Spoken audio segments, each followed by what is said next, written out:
Então, vamos lá. Agora tá gravando. Muito obrigada, tá? É que é muitas emoções. Então, vamos voltar aqui para o começo. Então, estamos vendo alterações do contrato de trabalho, só para lembrar. Nós já vimos o 468, já estudamos, que a alteração do contrato de trabalho, ela só é lícita se for por muito consentimento e que não cause prejuízo ao empregado. Vimos também que não é alteração unilateral, que nós estamos vendo agora, se nós deixarmos aquela pessoa deixar de exercer a função de confiança para ficar apenas reverter o cargo anteriormente ocupado a partir da reforma trabalhista, não é considerada alteração unilateral, ok? Ao mesmo tempo, também essa reforma, a gente veio mostrando que essa gratificação, ela não se incorpora e esse empregado que deixa de exercer essa função de confiança, ela não terá direito mais a essa gratificação, tá? A manutenção dessa gratificação. Vimos como, por exemplo, aqui esse julgamento, que bancário, função de confiança, que nós temos o caso da função do gerente de atendimento e negócios, que ele, inclusive, foi reconhecido que era, sim, uma função de confiança que ele exercia, e, portanto, nesse caso aqui, o julgamento limitou-se à jornada de trabalho, né? Então, foi mantida a sentença que não estendeu a ele horas extras, até mesmo porque é uma característica da função de confiança não está limitado à sua jornada, né? Não haver controle de jornada, tá bom? Mas se amanhã ele deixar de exercer essa função de gerente de atendimento, pela a reforma trabalhista, ele pode continuar com o seu salário anterior sem nenhum problema. Gente, outra coisa que é alteração de contrato também, vocês já ouviram falar de acúmulo de função? Alguém já chegou para vocês e disse assim, eu acho que eu estou trabalhando com acúmulo de função? Ou alguém chegou para vocês e disse assim, eu acho que eu estou trabalhando com desvio de função? Já ouviram esses termos? Muito, né? Então, o que acontece? Quando eu estou falando, gente, de acúmulo de função, quando eu estou falando de desvio de função, eu estou falando, gente, também de alteração contratual, sim ou não? Estou, tá? E será que o acúmulo de função, e será que o desvio de função pode ser considerado uma alteração unilateral que vai trazer prejuízo para o empregado? O que vocês acham?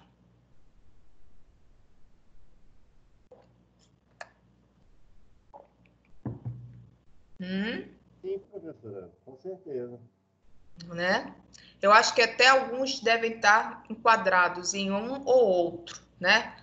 Então, o que é o acúmulo de função? Quando eu estou falando de acúmulo de função, eu estou querendo dizer que aquela situação em que o empregado é designado a um só tempo dentro do mesmo contrato de trabalho a desempenhar, além de sua...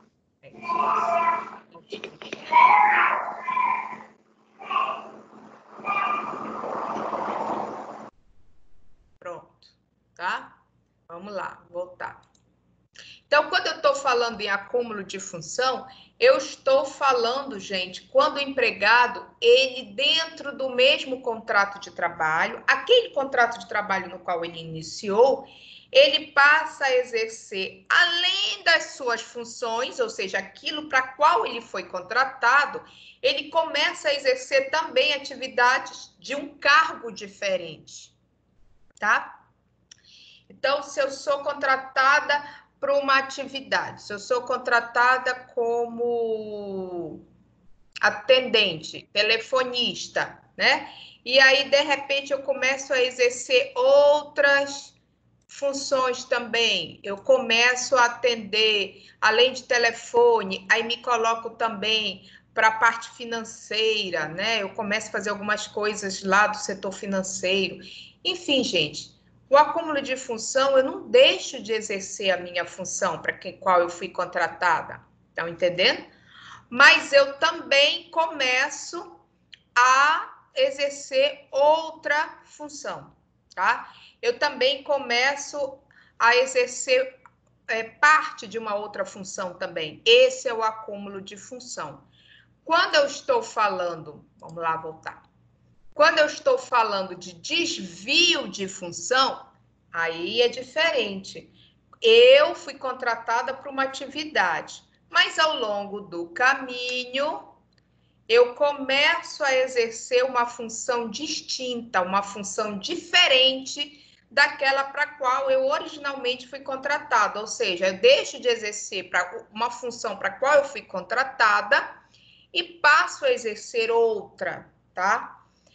Agora, gente, é claro que isso, acúmulo de função e desvio de função, os senhores, como advogados de reclamante, né, vocês têm que averiguar, estudar bem direitinho. Se realmente houve essa alteração ilícita, né, se houve um prejuízo para o empregado e se realmente houve verdadeiramente um acúmulo de função ou se verdadeiramente houve um desvio de função. Por exemplo, eu já vi alguns casos que vocês já ouviram falar daquele motorista, que ele é motorista de caminhão pequeno, né? Geralmente, não é aqueles grandes, não. Ele é motorista que faz pequenas entregas e aonde ele vai entregar a mercadoria, às vezes vai ele, um ajudante, ele dirige, mas também faz parte, desde o começo que ele assume, dirigir e descarregar junto com o ajudante que vai com ele. Isso quando tem ajudante, né? Tá? Certo? Dessas pequenas entregas, né? Essas entregas. Então, se, por exemplo, ele só era motorista, sempre só foi motorista, de um tempo para cá passou também a descarregar, a ajudar no carregamento e descarregamento, pode-se até alegar um acúmulo de função. Mas se desde o começo, desde o primeiro dia que ele meteu o pé na empresa que deram a chave do caminhão para ele já exercia tanto a questão de dirigir, tanto de motorista, quanto fazia parte dessa atribuição, ele não só dirigir, como chegar no local, ele mesmo tirar do caminhão e entregar a mercadoria, aí fica mais difícil dizer que houve acúmulo de função, porque desde o início, desde o começo das atividades dele, as atividades que ele exercia para qual ele foi contratado já foram essas. Vocês estão me entendendo? Então, por exemplo, quando eu atendo alguém e que, eu estou com acúmulo de função ou eu estou com desvio de função, a primeira coisa que eu pergunto, essa função a mais ou essa nova função que você passou a exercer, você passou a exercer que mês e ano? Quando foi que mudou? Porque se ele dizer, não, na verdade, eu sempre acumulei desde o começo, desde a minha primeira semana de trabalho, eu já acumulei. O juiz pode entender que não é o acúmulo, faz parte das atribuições que ele foi contratado. Que ele foi. Mas aí, professora, boa noite. Mas aí teria que ver também no contrato de trabalho dele, né? O que. Pois é. Lembra que a gente fez essa discussão lá no começo? Que um contrato de trabalho. Ele também não conhece o contrato de trabalho. É um contrato de trabalho bem feito, lembra que a gente falou? Mas que infelizmente não é essa a realidade, né? Porque quando você pega um contrato e você escreve, você faz, tem lugares que fazem quase meia página de contrato de trabalho, mas tem lugares que já andam fazendo 2, 3 páginas de contrato de trabalho, né? Então, o que acontece? Lá você pode discriminar, você pode colocar um monte de quais são as atividades que aquele cargo abrange, para não ter dúvida, tá? Mas se você for advogado da reclamada, certo? E não tem esse contrato, tem aquele lá que fizeram lá, que é quase um copiar e colar, daquele modelo do Google, que só tem qual é a atividade, o horário, qual é o setor e algumas coisinhas a mais, tá?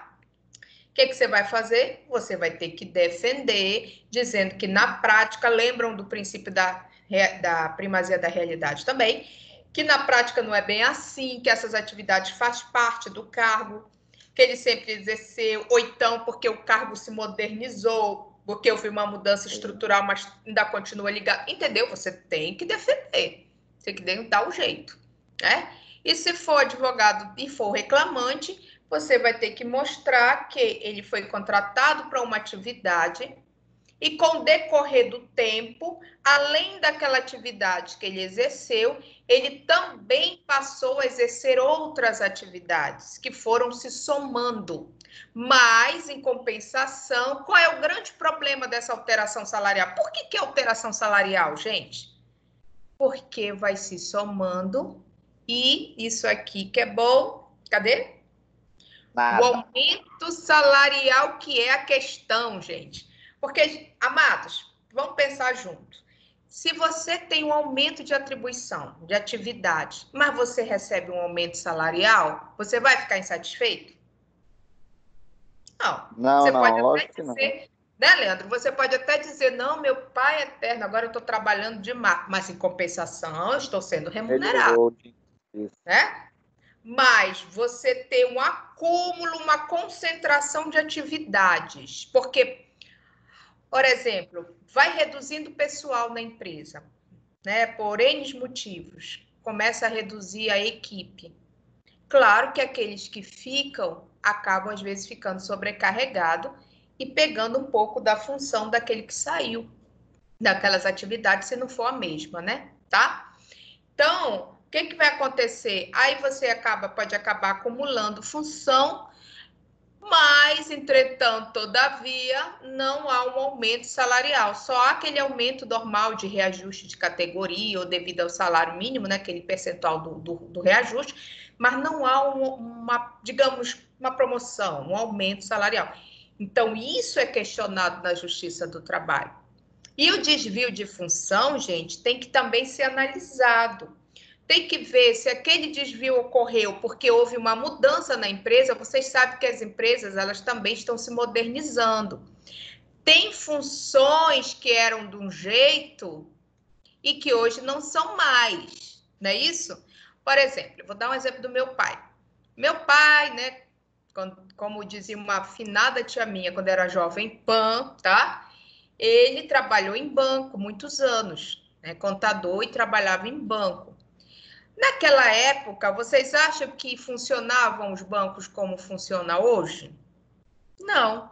Tinham várias atividades que hoje não existem, porque existem máquinas, porque existem computadores.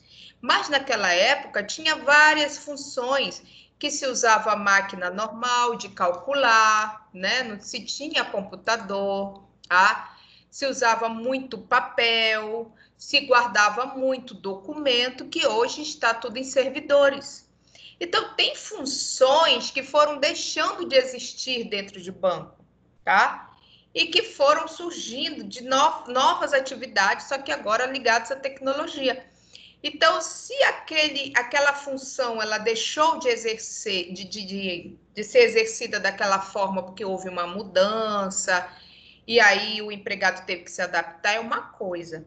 Agora, outra coisa é eu ser contratada para ser só uma atendente lá na frente, para ficar, tipo, só para atender o telefone, para recepcionar, uma recepcionista que atende telefone, recebe correspondência, que ganha um salário mínimo, né? Porque não pode ganhar menos. E, de repente, com o tempo, eu começo, além de fazer isso, né? Eu posso estar acumulando uma outra função, eu posso estar em outro setor, né? Ajudando em outro horário, ou eu posso, ao invés de estar como recepcionista, estou em outro setor, como, por exemplo, num setor financeiro, agora auxiliando alguém lá do setor financeiro, me transferiram, porque viram que eu tinha capacidade para ficar nesse outro setor, mas, em compensação, a minha carteira ainda está como recepcionista e eu ainda estou recebendo como se recepcionista eu fosse. Isso acontece muito. Então, isso é um desvio de função, porque eu não estou mais naquela função. Eu já estou em outra, mas eu continuo ganhando, estão entendendo? Como aquela função menor.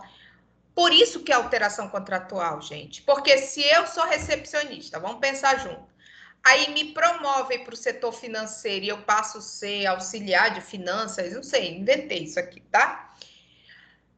Eu não vou ficar satisfeita? Vão alterar no meu contrato, né, na minha carteira, eu vou passar a ganhar um pouco mais, né, eu vou ter uma nova função descrita na minha CTPS, tá bom? Com essa alteração, e vou ficar alegre. O que eu não vou ficar alegre é se eu sofrer uma alteração unilateral, em que eu vou para uma outra, eu vou desempenhar uma outra função, ou seja, vou ter um desvio de função. Por quê? Porque é um desvio de função? Porque eu não fui promovida, porque eu não fui reclassificada, porque eu continuo ainda como se eu estivesse naquela função original.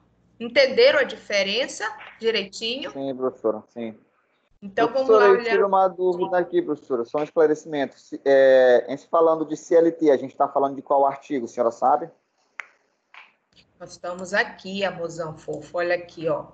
Nós Eu estamos ainda tenho que aqui atrasar. falando do 468 de Obrigado. alteração de contrato, tá bom?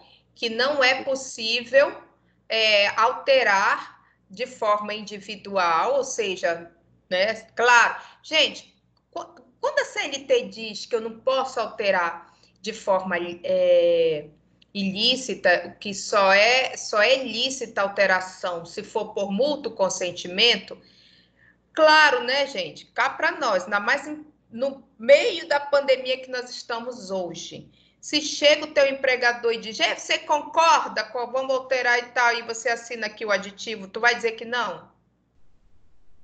Difícil, né? Então, quando o empregado já concorda, ele já assina, ou então ele faz as atividades, né? Porque também você, como advogado reclamada, pode dizer que essa concordância foi quando ele passou a exercer essa outra atividade também, ele concordou. Porém, tem que analisar principalmente, será que essa alteração ela trouxe prejuízo ao empregado ou não? Ele está satisfeito? Financeiramente houve prejuízo? Vocês estão me entendendo? Porque se eu ganhava um determinado salário para exercer algumas atividades ligadas a um determinado cargo, é uma coisa. Agora eu continuo recebendo esse mesmo salário e passo a exercer também atividades de um outro cargo com acúmulo, aí eu estou trabalhando com uma alteração que me foi imposta, né? Nesse caso, e estou com prejuízo, porque eu estou trabalhando mais pelo mesmo valor. Vocês estão me entendendo? Então, o que que acontece? Então, acúmulo de função e desvio de função, gente, também são enquadrados como alteração contratual, que tem que ser observado se ocorrer, tá? Olha aqui esse julgamento agora do mês 4 também, em pleno Covid, tá? Vamos lá. Acúmulo de função, diferença salarial. O pagamento de um plus salarial por acúmulo de função é devido quando se verifica alteração objetiva do contrato de trabalho, mediante a exigência na mesma jornada de atividades distintas e alheias àquelas inerentes à função para a qual foi contratado o empregado, demandando maiores responsabilidades ao empregado, configurando enriquecimento ilícito da empregadora. Por que ele está dizendo que é enriquecimento ilícito? Gente, ao invés de eu pagar 2 funcionários, eu pago 1 fazendo atividade de 2. Entendem? Então, eu estou tendo uma economia como reclamada, tá bom? Em compensação, o reclamante não teve um aumento salarial. Então, quando configurado que ele realmente exerceu, estava trabalhando com acúmulo de função, ele tem que receber um plus salarial a mais, sim, ele tem que ter aumento salarial, sim, tá bom? Veja bem, então, de novo, o que é acúmulo? Eu faço a minha atividade mais outra, ou outras, tá? O que é desvio? Eu deixo de fazer a atividade original e estou fazendo uma outra. E geralmente essa outra, a que dá problema é quando essa outra é melhor remunerada. Por exemplo, no setor que eu estava originalmente, eu ganho salário mínimo.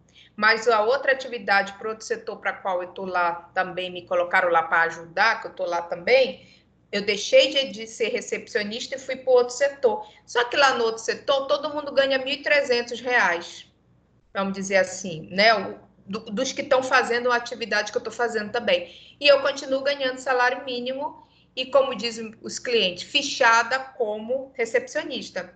Vocês estão me entendendo? Aí esse é o desvio de função, né? Então, esse julgamento aqui foi sobre acúmulo de função, tá? Mas tem um aqui de desvio de função. Olha o que diz. Desvio de função, comprovação. Havendo sido comprovado o exercício pelo autor de função distinta com maior remuneração daquela para a qual foi contratado, faz jus ao pagamento das diferenças salariais decorrentes do desvio. Gente, por que diferença salarial? Tá? Porque se, por exemplo, se no meu função anterior, que é o caso desse julgamento aí, tá? Eu ganhava R$1.000, mas a função que eu fui exercer, que me colocaram para exercer, que tinha uma maior remuneração, era 1.500, certo? Quando eu ingressar na justiça dizendo que, na verdade, pelo princípio da primazia da realidade, eu não estava mais na minha função original, eu estava na outra função, em outro setor, que eu deveria ter passado a ganhar 1.500 e não continuado com meus R$1.000. Eu não vou receber na Justiça do Trabalho R$1.500. Né? Eu estou dizendo que eu deveria ter recebido 1.500. Mas como eu ganhava 1.000, então está faltando o quê? A diferença para chegar no salário que eu queria. Então, ele vai me condenar. O que a Justiça do Trabalho vai mandar a empregadora pagar é essa diferença que faltou para eu receber o salário que me era devido. Então, se eu ganhava 1.000, eu vou ganhar a diferença. Com a diferença, no nosso exemplo, R$500 todo mês. E isso vai implicar em quê? Vai implicar nas férias que eu tirei, vai ter troco aí faltando, no FGTS, no recolhimento do INSS, a base de cálculo vai estar errada, né? No 13º, tá bom? Se eu fiz hora extra, tudo vai dar diferença. Aí faz o cálculo todo, soma tudo e manda a conta, tá bom? Então, aqui foi determinado o pagamento de diferença pelo desvio de função, tá? Gente, olha lá. Foi comprovado o desvio de função, ok? Mas olha esse outro aqui. Desvio de função não caracterizado. O desvio de função configura alteração das condições vigentes no contrato de trabalho, tá? Lembre-se, nós estamos falando de alteração contratual. Então, olha como começa.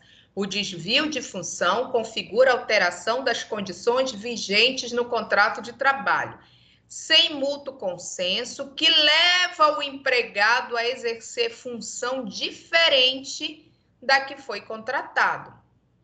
Pois, sendo admitido para exercer uma função especificada no seu contrato de trabalho, ele tem o direito de desempenhar somente as atividades dela decorrentes, em face da regra geral, que é o que nós estamos vendo. Qual é a regra geral? Da inalterabilidade unilateral do contrato de trabalho prevista no artigo 468 da CLT. Ponto. Aí você começa a ler. Tu te imagina sendo o advogado do reclamante. Eira, tu tá lendo aí, caramba, eu vou ganhar essa, ó, porque tá dizendo que realmente o desvio de função, né? O desvio de função faz direito a ganhar, porque é considerado desvio de função uma alteração ilícita, porque está ferindo a regra geral da inalterabilidade que está lá no 468. Aí tu começa a ler, tu começa a ficar suado já de alegre, né? Aí vem o ponto seguida. Não provado desvio de função é indevida a diferença salarial pleiteada. Entende? Então, olha só, o texto todo explicou aqui o que é o desvio de função, o que representa o desvio de função, qual é a regra que ele quebra, mas nesse caso aqui, precisamente, não foi provado o desvio de função, tá? Então, a pessoa não ganhou a diferença salarial. Não ganhou nem na justiça na primeira instância, né, aqui nas varas, como não ganhou também no tribunal. Isso já é um julgamento do tribunal, aqui do nosso TRT. Ok? Gente, tranquilo até aí? Tranquilo, professora. Ótimo. Gente, nós falamos de Obrigada. Nós falamos de transferência também, só para lembrar que eu também não posso sair transferindo a torta à direito aí o empregado, né? Lembra que a gente viu isso? Porque quando eu estou falando de transferência, eu ainda estou falando de alteração contratual. Então, o que o 469 nos fala, que nós lemos a aula passada? O empregado é vedado transferir o empregado de novo. Lá vem a sua anuência, lembra que tem que ter um mútuo consentimento, para a localidade diversa de que resultado do contrato, né? Mas diz também que não se considera transferência que não acarretar necessariamente mudança do seu domicílio. Só ressaltando que o TST, ele entende que domicílio é a residência, é o local onde você vive. Então, se você continua morando em Marabá, indo e voltando, mora aqui, final de semana tá aqui, de noite tá aqui, tá estudando lá na Pitágoras aqui à noite, então você não teve mudança no seu domicílio, tá? É assim que o TST entende. Vimos também que não está compreendido na proibição, lá na regra geral. Quem é que está fora?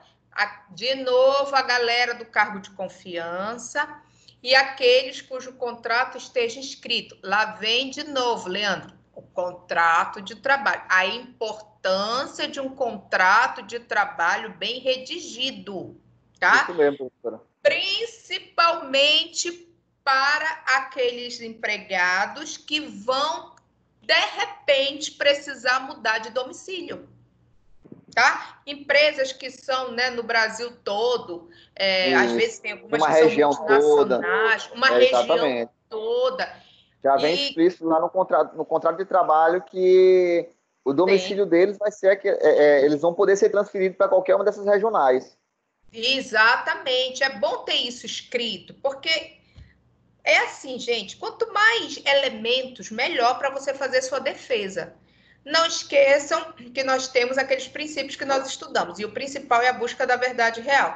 Mas é claro, né, gente, quanto mais documento também, quanto mais prova escrita também, o contraditório ainda fica melhor, né? E fica mais fácil de você fazer a defesa. Agora, se só tiver o contrato de trabalho só está malmente assinado na carteira de trabalho, nem escrito tem. Foi verbal. No máximo que tem a assinatura na CTPS. Aí fica mais complicado de que ele sabia desde o começo que ele podia ser transferido, tá? Então, se tem no contrato, gente, já não cabe mais a regra geral de que não pode transferir, tá? E quando esta decorra da real necessidade de serviço.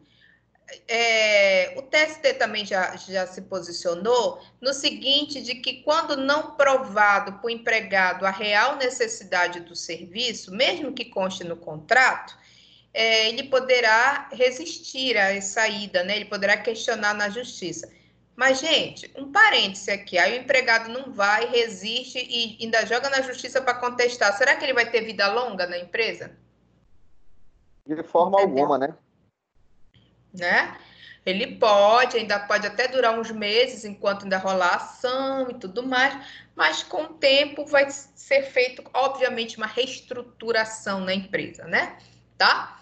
Então, o que acontece? Mas, realmente, se tiver escrito no contrato dele, eu já vi uma situação dessa, tá, gente? Eu tinha uma colega lá em Belém, que antes de eu vir bater aqui em Marabá, já falei para vocês, né, que eu sou de Belém, antes de eu bater em Marabá, eu trabalhei num grande escritório lá em Belém, desde estagiária, né, então eu aprendi muito mesmo. Mas eu tinha uma colega que fazia mais a justiça comum e ela pegou um caso desse, e ela estava fazendo a reclamação e tudo mais. Fez a reclamação e me pediu para eu ajudar. Só que quando eu li a história toda, eu disse para ela, olha, vai ser um pouco difícil, porque no contrato da moça lá tinha que ela podia ser transferida. Era explícito, estava quase que neon escrito lá, passando assim, brilhando no contrato dela. A reclamante, ela jurava de pé junto que essa transferência não ocorreu por necessidade do serviço. Ela ocorreu porque ela brigou lá com uma gestora lá, uma diretora, eu nem me lembro mais, superiora dela, e que tinha influência no grupo e mexeu, né, lá os pauzinhos para que ela fosse transferida para uma unidade bem longe, né? Dizendo que era porque lá estava precisando de um profissional que nem ela para fazer uns treinamentos lá para aquela área, tá? E aí, mas ela não conseguiu provar, o que foi isso que causou a transferência dela. Muito pelo contrário, a empresa tinha documentos com todo o organograma e dizendo que a função dela realmente era muito necessária naquele lugar, porque ela tinha vasta experiência, que ela já tinha realizado vários trabalhos parecidos e lá estava começando e precisava de uma pessoa como ela. E aí, estava escrito no contrato. Vocês estão entendendo? Então, A empresa gente, falou que foi quase uma promoção para ela, hein, professora? foi. Só faltou dizer isso, né? Mas ela perdeu. Eu não sei depois se no tribunal ela reverteu, porque depois eu vim para cá. Mas eu estava analisando com ela, quando eu li toda a história, e li, eu disse, olha, vai ser difícil ela ganhar aqui. Não é impossível. Gente, não tem causa impossível, tá? Pelo amor de Deus. Eu já fui para audiência achando que eu ia abafar e sair arrasada. E já teve audiência que eu disse para o reclamante, ou às vezes para a empresa, olha, nós vamos tentar. Não lhe escondo, nós vamos tentar, e seja o que Deus quiser, e saímos de lá e ganhamos. Então, não existe causa impossível, porque tudo vai depender, gente, da instrução processual, tá? Porque às vezes o juiz pergunta uma coisa, queridos, que o teu cliente não entende. O juiz pergunta melancia e o teu cliente responde abóbora. Tá entendendo? E tu colocou lá a defesa com base na melancia, porque tu sabia que o decorrer da instrução, que a argumentação toda iam falar da melancia. Aí teu cliente vai e despeja uma abóbora no meio do depoimento dele. Tá entendendo? Então, essas coisas acontecem, né? Ou a parte contrária faz isso. E aí você, que achava que teu cliente não tinha muitas condições de ganhar, acaba ganhando, porque às vezes há alguma má interpretação de quem está perguntando, de quem está falando, as testemunhas se embaralham, e por aí vai, tá? Olha que nome bonito, gente, exortado. Vocês não acham esse nome lindo? Vocês, principalmente quando pegarem a Bíblia, que tem uma linguagem assim, mais tradicional, vocês escutam muito isso, né? Quando Paulo exortava a igreja e tal. Pois é, eu já tive isso numa ata de audiência, eu fui exortada. Mas não é bonito isso não, tá, gente? É advertida. Porque a minha testemunha falou que fui eu que disse para ele falar. E eu não falei nada, eu só perguntei para ele se ele tinha visto tal situação. A única coisa que eu falei, eu não mandei ele dizer que ele viu ou se ele não viu, só queria saber se ele servia como testemunha. E aí o juiz me exortou na ata de audiência, está lá escrito, que a advogada fica exortada a não proceder mais dessa forma. Então, tudo acontece, gente, em sala de audiência, tá? Então, vamos lá. Vimos também, gente, que também a transferência ela é ok, ou seja, essa alteração de contratual está ok, quando ocorreu a extinção do estabelecimento. Claro, se a empresa fechou, essa unidade fechou, o empregador transferir para outra unidade, é até uma forma de garantir o emprego, tá, gente? Não considera ilícito isso, não, tá bom? Lembrando que quando for, gente, transferência, né? A gente estava encerrando a aula passada, então só ressaltando, quando a transferência ela for temporária, o empregado tem direito a uma ajuda de custo nunca inferior a 25% do salário, tá? Pode ser mais, gente?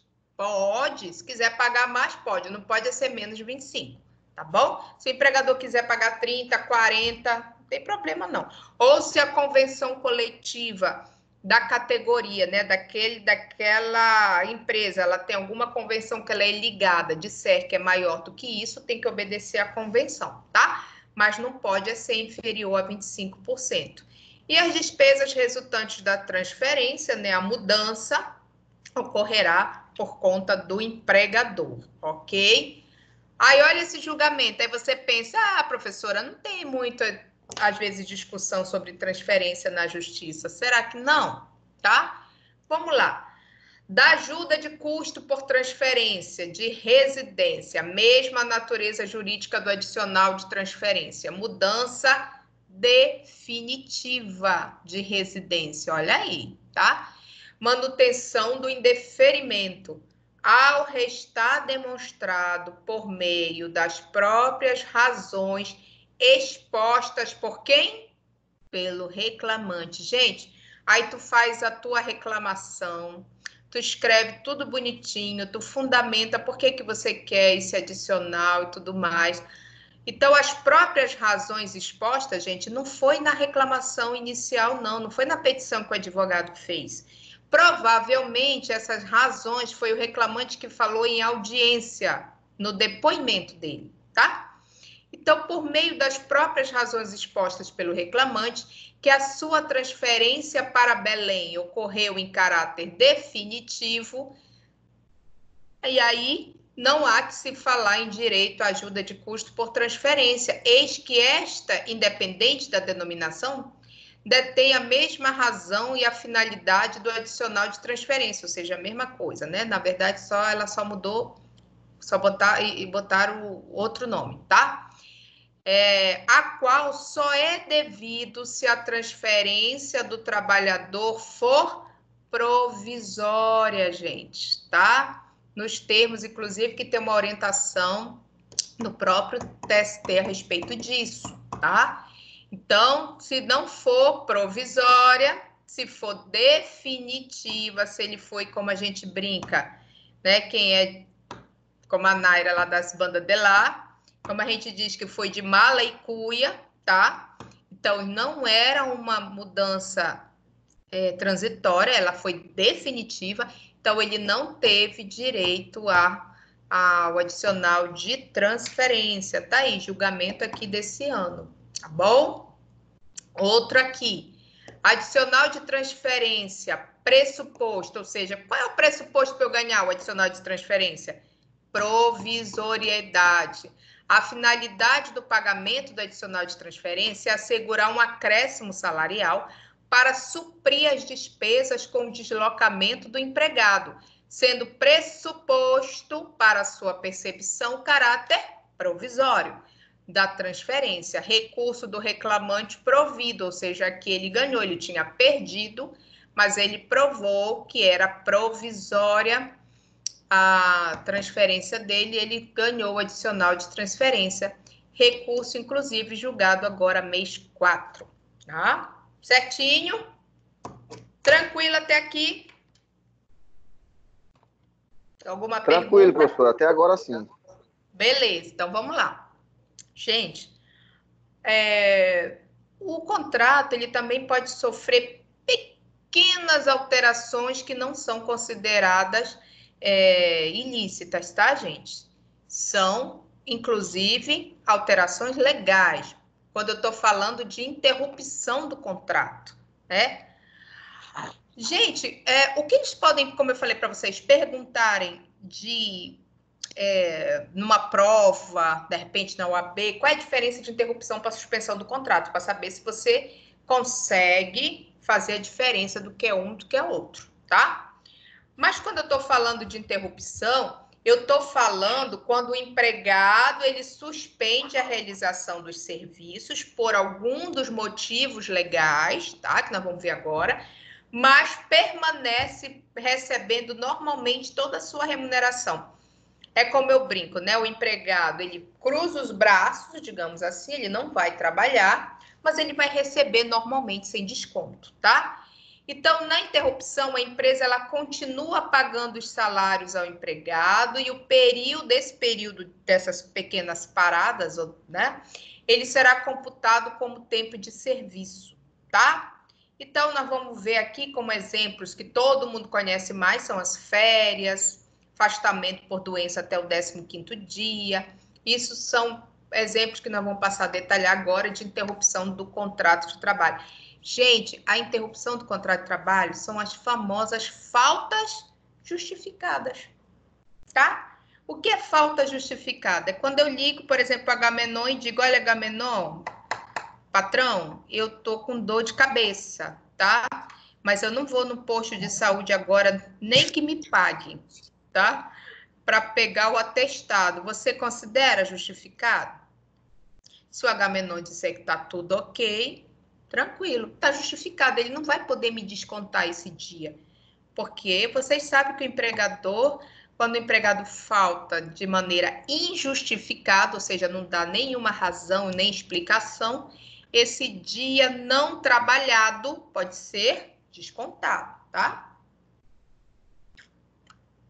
Inclusive, amados, vocês sabem que nesse período de pandemia, se o empregado ligar e falar que hoje ele amanheceu com alguns sintomas que ele não sabe se é Covid, se é gripe, se é dengue, se é chikungunya, se é malária, tá? Sabe que nós temos muitas opções no Brasil e na nossa região, né? Então, ele está dispensado até de atestado médico, que o empregado, ou desculpe, o empregador, ele deve zelar para que aquele empregado fique em casa. Por que motivo? Primeiro, para o empregado se tratar, se ele realmente tiver com algum desses 300 coisas que pode ter, como também evitar que os empregados que estão trabalhando ainda, né, de repente aquelas atividades consideradas essenciais, não venham a ser contaminados, tá? Então, no meio da pandemia... Gente, olha, vou lhe contar uma coisa para vocês. Eu nunca vi o direito mudar tanto, ou melhor dizendo, a gente ficar perdido que nem náufrago no meio do oceano é no período da pandemia. Porque muita coisa que eu achava que eu sabia está sendo tudo muito diferente, né? Tudo com base, agora como eu digo, agora tem muita coisa que realmente é necessária por causa do Covid, mas tem muita coisa que estão colocando na conta do Covid, né? Mas vamos lá. Gente, olha só as previsões. O que são essas previsões que a CLT traz? Vamos começar primeiro pelas da CLT, tá?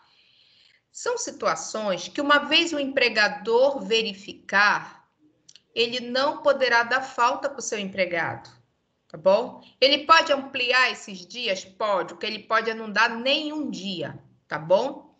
Então, vamos lá. O empregado poderá deixar de comparecer ao serviço sem prejuízo de seu salário nas seguintes situações. Até 2 dias consecutivos em caso de falecimento do cônjuge, ascendente, descendente, irmão ou pessoa que declarada em sua carteira de trabalho e previdência social viva sob a sua dependência econômica, tá, gente? A empresa pode dar mais de 2 dias, gente? Pode. E agora, amados, com a questão do Covid, quando alguém próximo, um desses aí do empregado morre, ele está ficando de quarentena, ele não está ficando 2 dias, porque vai que essa pessoa também esteja contaminada, tá bom? Então, até 2 dias, então aqui o que a CLT fala, no caso de marido, né, de esposa, de companheiro, aqui tudo se entende aqui como cônjuge, o pai, né, o ascendente, pai ou a mãe, os descendentes, que são os filhos, irmão ou pessoa, ou qualquer uma pessoa que viva sobre a dependência dele, tá? Para quem for casar, tem até 3 dias, não queira tirar as férias, tem até 3 dias consecutivos para o casamento, tá bom? Por um dia em caso de nascimento de filho no decorrer da primeira semana, esse um dia é para registro, se precisar depois registrar a criança, mas tem a licença paternidade, que é da Constituição Federal, né? Mas a CLT já prevê também esse um dia no decorrer da primeira semana, tá? Para que seja providenciado o documento da criança, se for o caso. Por um dia em cada 12 meses de trabalho, em caso de doação voluntária de sangue devidamente comprovado, tá, gente? Não é dizer, ó, doei sangue, tá aqui o curativo. Não, tem que ter o comprovante. E não adianta, como dizia um aluno meu que queria doar sangue de 4 em 4 meses. Não vale, tá? Se for para querer pegar dispensa do trabalho, só é de 12 em 12 meses, tá bom? Aí tem um dia que é permitido por lei que você possa fazer a doação e nesse dia não ir trabalhar, tá bom? Até 2 dias consecutivos ou não para fim de se alistar como eleitor. Inclusive, gente, está sendo feito para quem está com problema de título, corra, não sei nem se já terminou o prazo, estão fazendo tudo de forma virtual devido à pandemia, né? Mas, se não fosse o caso, tem até 2 dias consecutivos para se alistar como eleitor, tá bom? Também no período em que tiver que cumprir algum serviço, alguma exigência do serviço militar, né? Os dias que precisar faltar para cumprir alguma exigência ligada ao serviço militar, também é falta justificada. Nos dias em que estiver comprovadamente realizando provas de exame vestibular para ingresso em estabelecimento de ensino superior. Gente, hoje vestibular é que, tá? Essa redação foi incluída em 97. Mas qual é hoje o vestibular também? Pode ser vestibular? Pode, mas pode ser o Enem, pode ser uma outro tipo de prova de seleção para ingressar no ensino superior. Se naquele dia que você está fazendo prova, você trabalha, você tem direito a faltar naquele dia, porque você estava, lógico, devidamente comprovado, com inscrição e tudo, fazendo essas provas, tá bom? Gente, pelo tempo que se fizer necessário quando tiver que comparecer em juízo. Comparecer em juízo como, gente? Ou como autor, ou como réu, ou como testemunha, beleza? Agora, às vezes, eu pergunto para os testemunhas do reclamante se eles querem a certidão de que eles comparecerem em juízo como testemunhas lá na Justiça do Trabalho, e muitos não querem, preferem pegar uma falta ou chegar lá e ver se inventa alguma coisa do que levar uma certidão de que estava lá na Justiça do Trabalho servindo de testemunha numa reclamação trabalhista, porque eles acham que o empregador pode ficar meio desconfiado com eles, né? Tá? Mas eles têm direito a faltar nesse dia que ele estava, né? Nesse tempo necessário que ele foi ser testemunha, tá bom? Ou autor ou réu, né? Pelo tempo que se fizer necessário, quando na qualidade de representante de entidade sindical estiver participando de reunião oficial de organismo internacional do qual o Brasil seja membro, né? Se ele for realmente dessa entidade sindical e ele for participar de alguma reunião dessas e, claro, devidamente comprovado, ele tem direito nesse dia de faltar, tá? Gente, essa aqui foi incluída em 2016, tá? O 10º, que diz o seguinte: até 2 dias para acompanhar consultas médicas e exames complementares durante o período de gravidez de sua esposa ou companheira. Gente, 2 dias durante 9 meses é pouco tempo, né? Mas se o empregado quiser dispensar, agora é claro, tá? Se aparecer também o atestado de acompanhante, tem que ser aceito, tá bom, gente? E da grávida, se ela apresentar atestado médico independente desses 2 dias também, né? Ela tem direito, tá bom? Gente, outro também, né? No 11, ou por 1 dia por ano para acompanhar filho de até 6 anos em consulta médica. Até 3 dias em cada 12 meses de trabalho em caso de realização de exames preventivos de câncer devidamente comprovado. Então, um foi incluído em 2016 e essa redação aqui foi incluída em 2018. Então, botaram esses dias. Agora, é claro, sempre a gente tem que ter cautela, porque se apresentam atestados médicos, eles têm que ser aceitos, né? O artigo 395, gente, também faz a seguinte observação.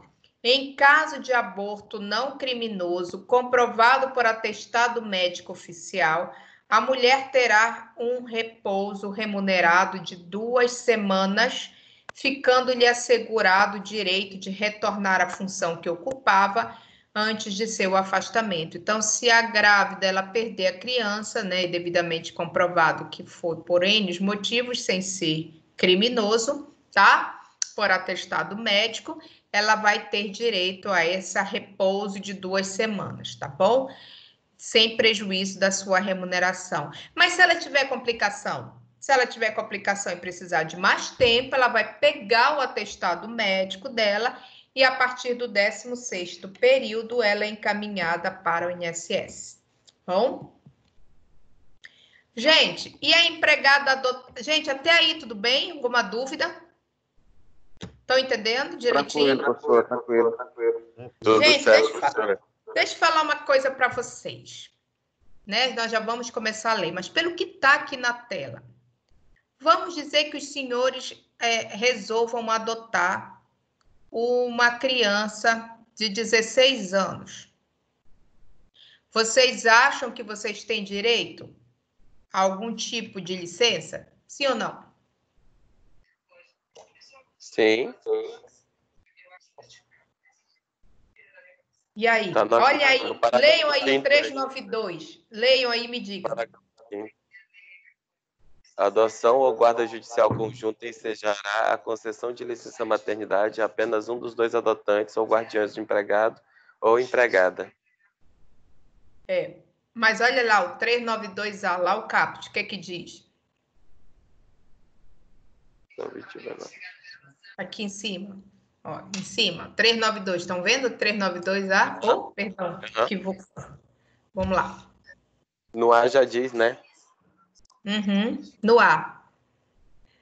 A empregada que adotar ou obtiver guarda judicial para fins de adoção de criança ou... O que está escrito aí? Adolescente. Isso. Tá? Gente, até 2017 não era assim, tá bom? Não era qualquer adoção que dava direito à licença, tá? Tinha, eu não me lembro se agora me fugiu, se era no máximo 6 anos ou 8 anos. E mesmo assim tinha uma tabela de 0 ano até, parece-me que 2 anos tinha direito à completa. Aí vinha uma tabela, uma escala, até que terminava com 30 dias só, tá? Aí teve uma campanha de promoção de que você adote as crianças mais velhas, porque ainda se procura crianças mais novas, bebês de preferência. Então, fazendo parte dessa campanha, dentre outros estímulos, se criou, tá?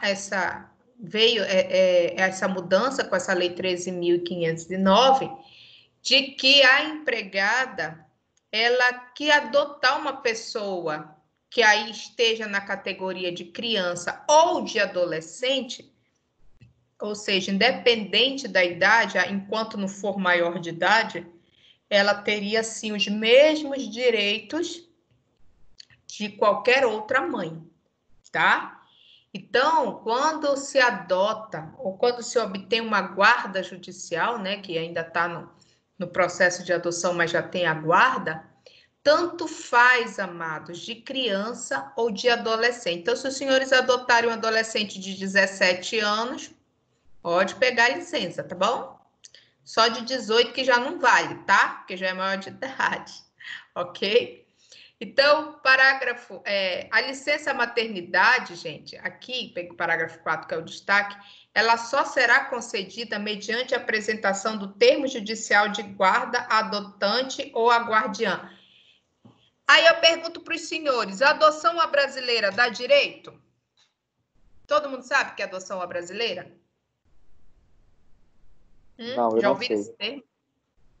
É aquela que é feita que o pessoal leva a gestante, de lá já sai com o neném no colo. Assim, né?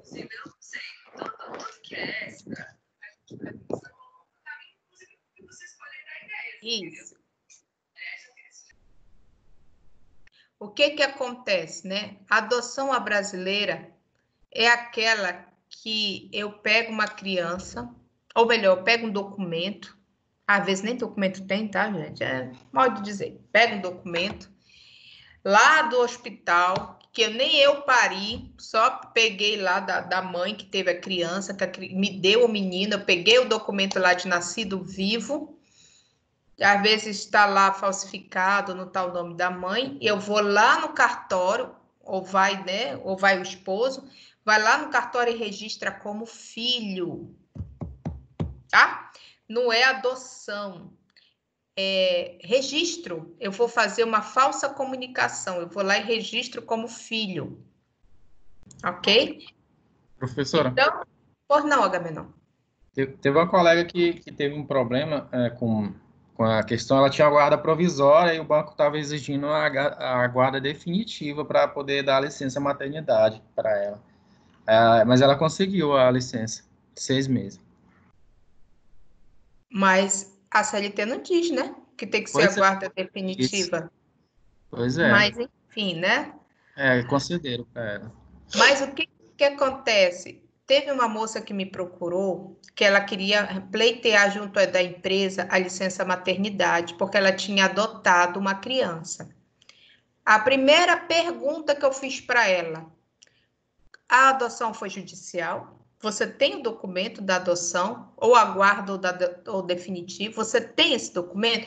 Me dê, que a gente já faz o requerimento para a empresa, e se ela negar, a gente entra com a ação.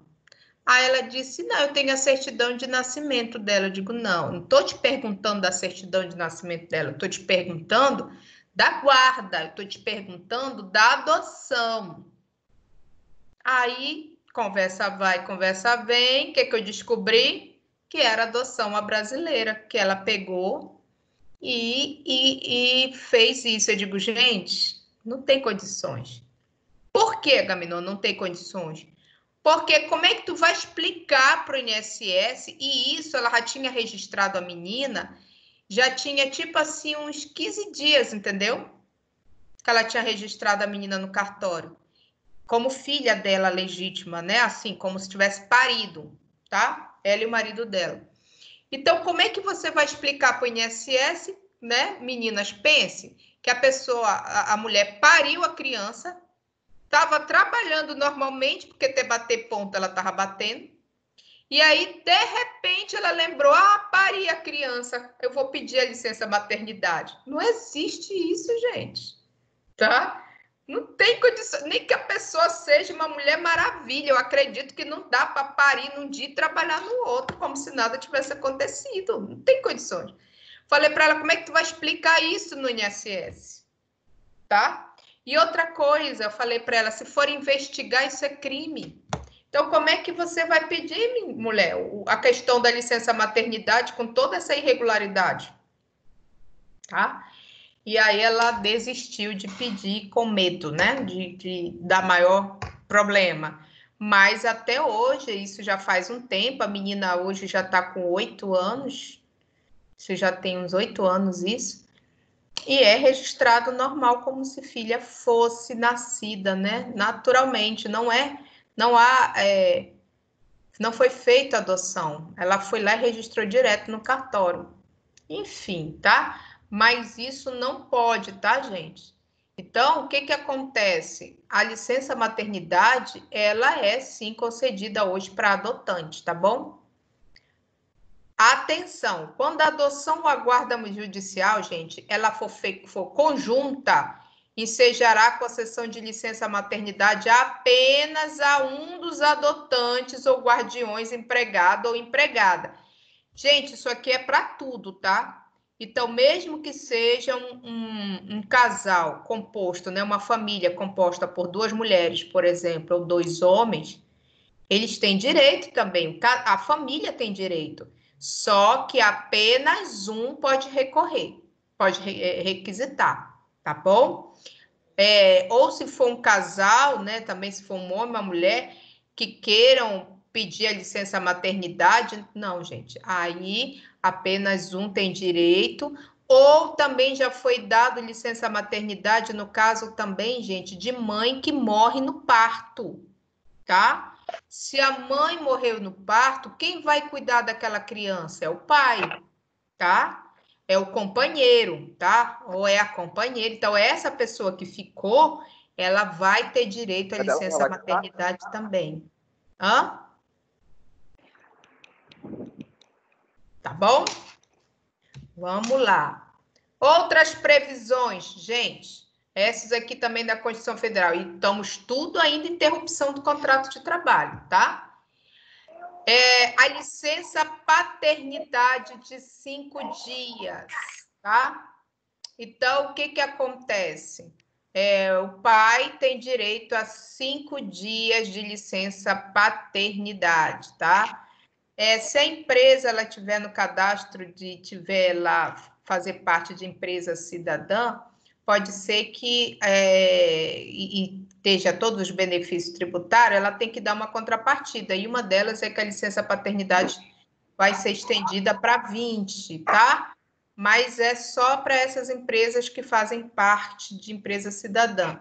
Tem alguns municípios que também estão dando licença paternidade para os seus funcionários públicos de 20 dias.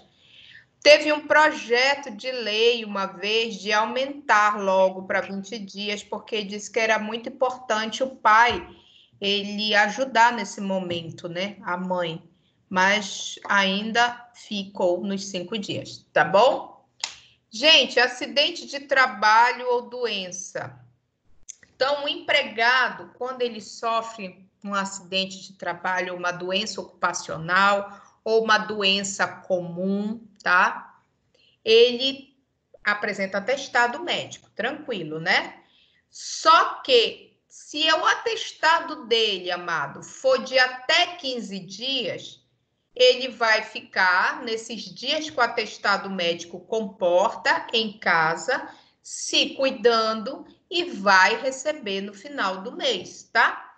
Então, por exemplo, vocês devem ver bastante. Eu apresentei o atestado de 2 dias, de 3 dias, de 5 dias, fiquei em casa, né, me tratando, mas no final do mês eu recebi, não é isso que acontece? Porque na questão de atestados médicos até 15 dias, tá bom?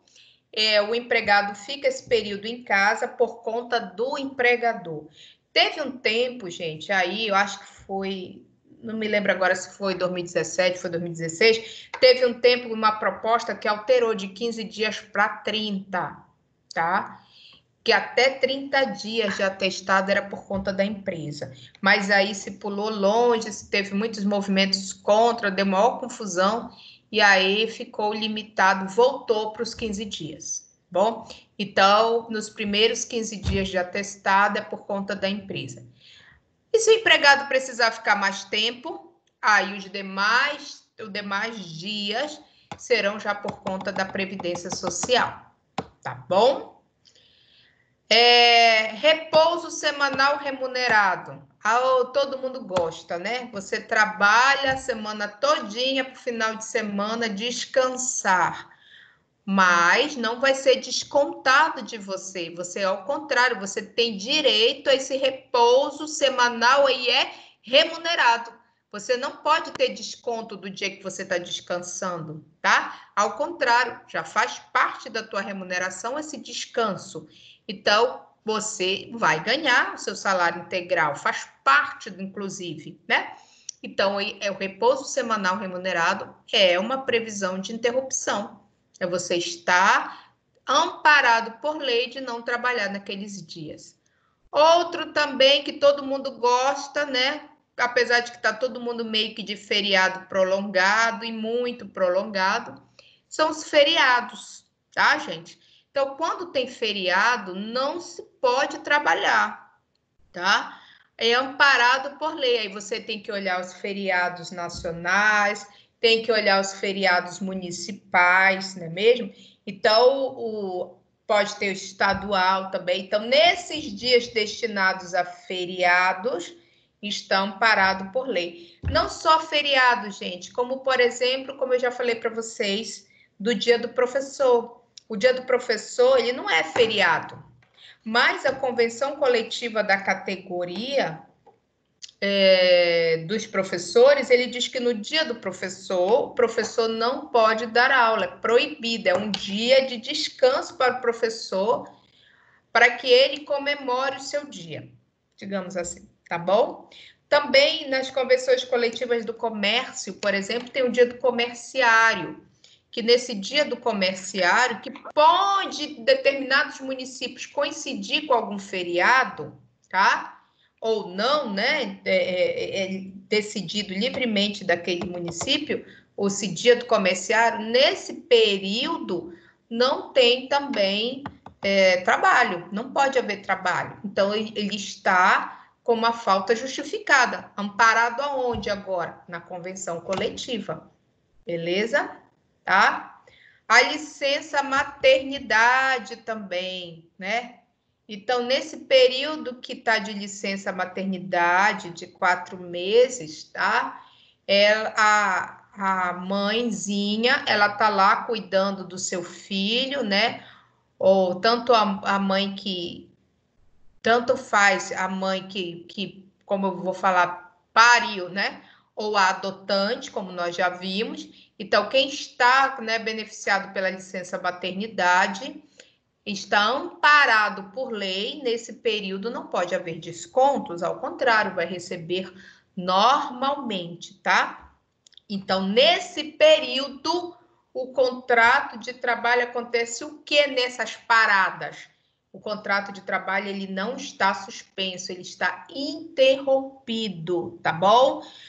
O que alterou aí? É que não está sendo feito nenhuma atividade laboral, tá bom? Mas vai haver remuneração, porque inclusive a licença maternidade hoje, quem paga é a empresa e depois ela negocia com o governo, né, a questão tributária, tá bom? Ela desconta na parte tributária, porque se demorava muito para receber a licença maternidade pela Previdência.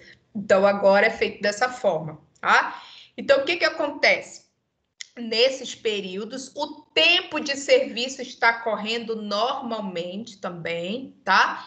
E o contrato, ele está interrompido somente, bom? Certo? Agora pegar o outro aqui. Gente, alguma pergunta quanto a esse momento, esse primeiro momento? Só uma pergunta. É sobre a questão... Diga, Luana. O dia da licença paternidade. E tem interferência, alguma coisa a ver a questão se é o dia útil ou não? O dia que a criança nasce, se vai interferir para ele ou se nasceu naquele dia, começa a contar daquele dia e pronto. Não, se nasceu no domingo, né? Se ele não trabalha no domingo, aí não, ele já começa o bom senso e o entendimento de que já começa no dia útil, tá? Agora, se ele trabalha no domingo, se a empresa dele funciona normalmente ao domingo, aí já está contando. Entendeu? Tudo vai depender da natureza da empresa também, porque tem empresas que não funcionam no domingo, mas tem empresas que funcionam de domingo a domingo, como, por exemplo, lojas de shopping, restaurantes, cinemas, tem muitos supermercados, muitas atividades funcionam de domingo a domingo. Então, se a criança nascer naquele período em que ele, naquele dia, inclusive, ele trabalha, né? Ele já pode ser dispensado, ele nem vá se for de manhã cedo, né? Mas, se não, já começa a contar naquele dia mesmo e já está dispensado para não ir. Entende? Vai depender da empresa e não se o funcionário tiver de folga. Se for, por exemplo, o dia de folga dele na escala. Se for o dia dele de folga na escala, por uma questão, por um critério até mesmo melhor, seria considerar no próximo dia. Mas tem empresa que não, já está contando o teu dia na escala, porque até a pessoa ir reclamar na justiça por causa de um dia, né? Geralmente a confusão, tá? Mas eu já atendi uma pessoa que o pai faleceu de madrugada, não foi agora pelo Covid não, tá, gente? Pelo amor de Deus. Faz tempo isso, tem uns 3 anos. O pai morreu de madrugada, aí a pessoa foi providenciar essas questões, né, de velório, essas coisas todas. Aí quando foi de manhã cedo, 8 horas, que ainda estava nessa muvuca de velório para lá e para cá arrumando, ligou para a empresa para avisar que não iria trabalhar porque o pai tinha falecido e tal. Tem direito, nós vimos ali. Aí a empresa disse, não, mas eu preciso que tu venha aqui só resolver um negócio, depois tu vai pro velório. Que tal? Entendeu? Aí a sorte que parece que ele estava adivinhando, ele já conhecia lá o eleitorado, ele gravou, e aí ele já estava insatisfeito com algumas outras coisas mesmo, mas foi tudo no pacote depois, entendeu? Mas tem empresa que é assim, Luana. Tem empresa que... Tem muita empresa boa. Gente, pelo amor de Cristo, tá? Tudo tem que ter um equilíbrio. Tem muita empresa que é tranquila, tem empresa que não é tão tranquila, assim como vocês vão se deparar com empregados que são tranquilos, que só querem realmente aquilo que for justo e correto, conforme a legislação, e tem empregados que também não são tão tranquilos, tá bom? Que você às vezes descobre em sala de audiência que a historinha que ele lhe contou não é bem assim, tá? Tipo, me demitiram e eu não sei por que estão me dando justa causa, que é o que nós vamos ver ainda aqui.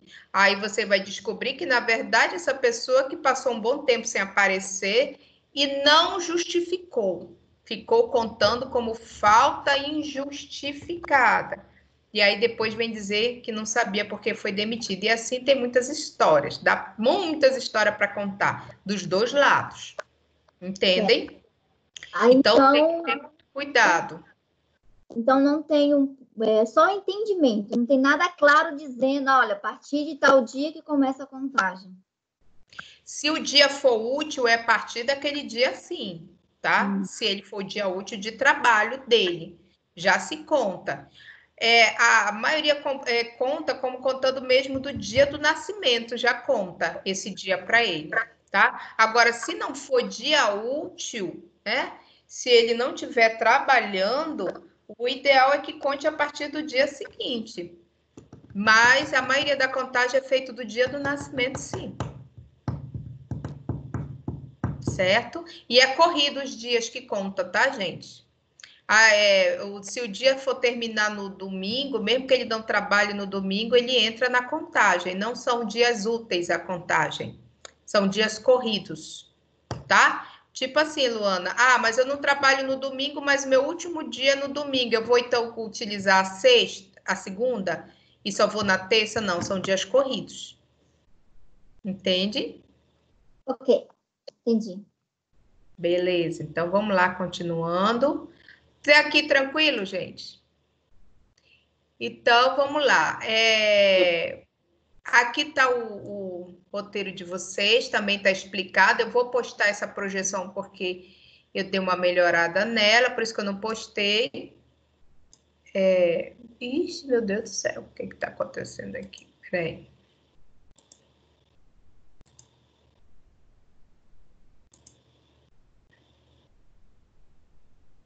Vamos lá aqui.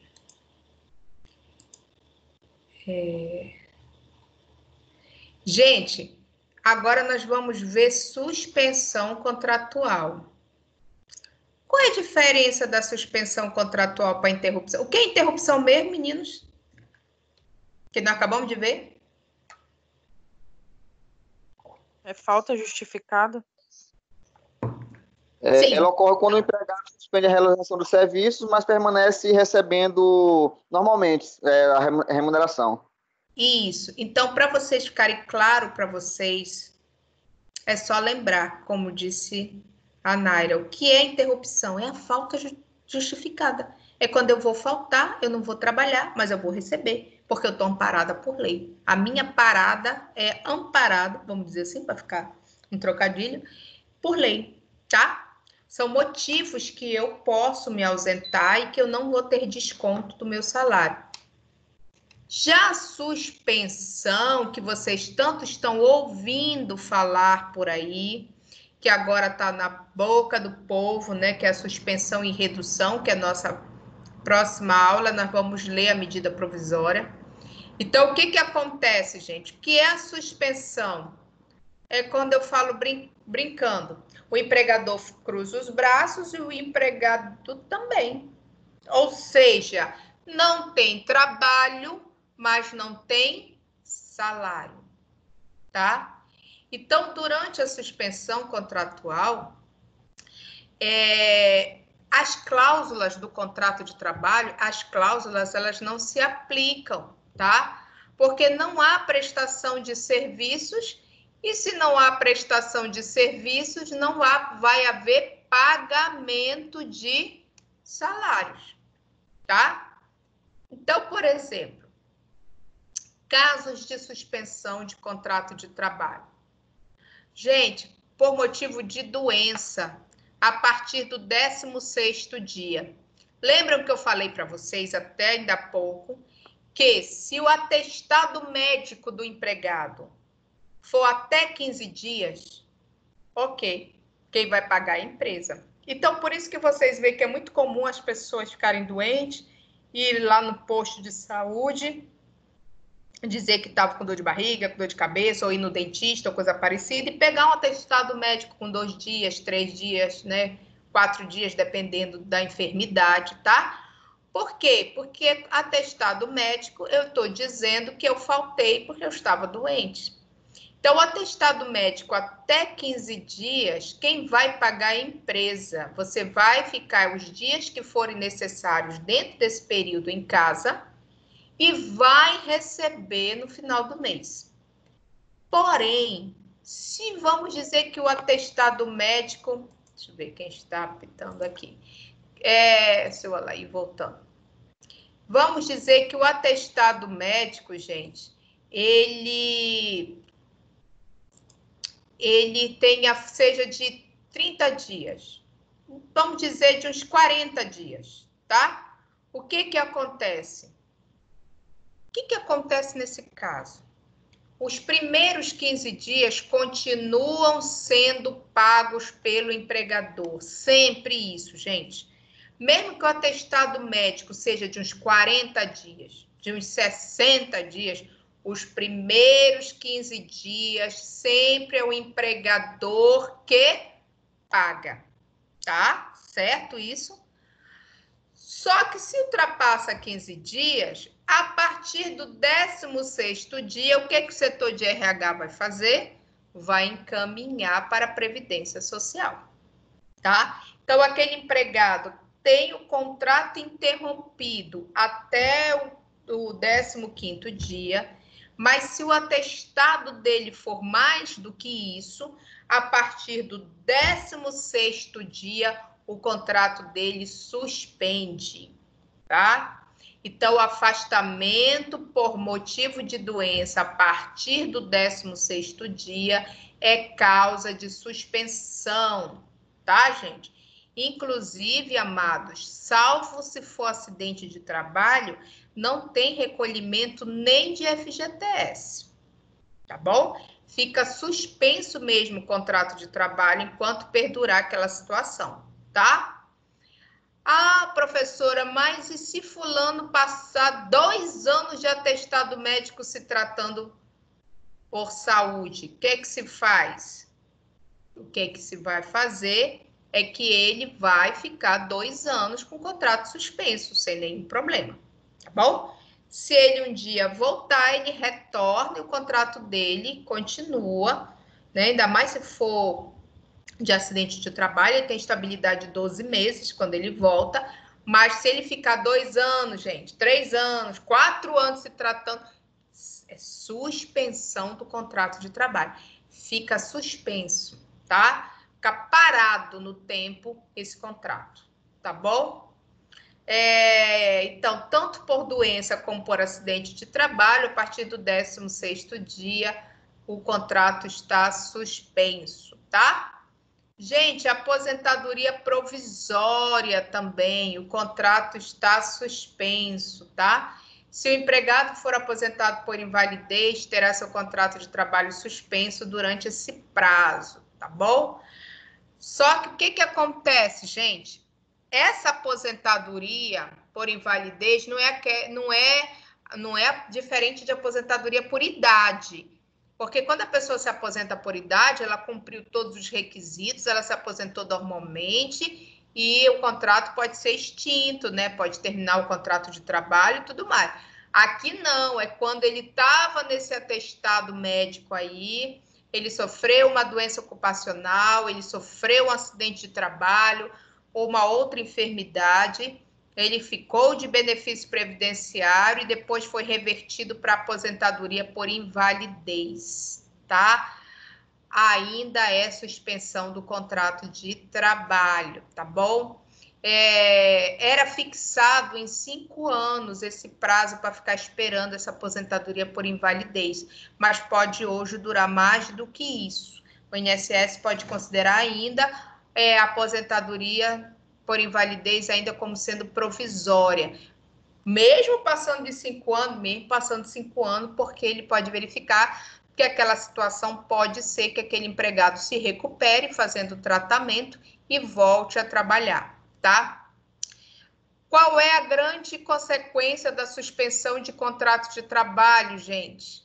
Enquanto perdurar a suspensão de contrato de trabalho, o empregado não pode ser demitido, tá? Porque se o contrato está suspenso, como é que você vai demitir alguém que está com o contrato suspenso?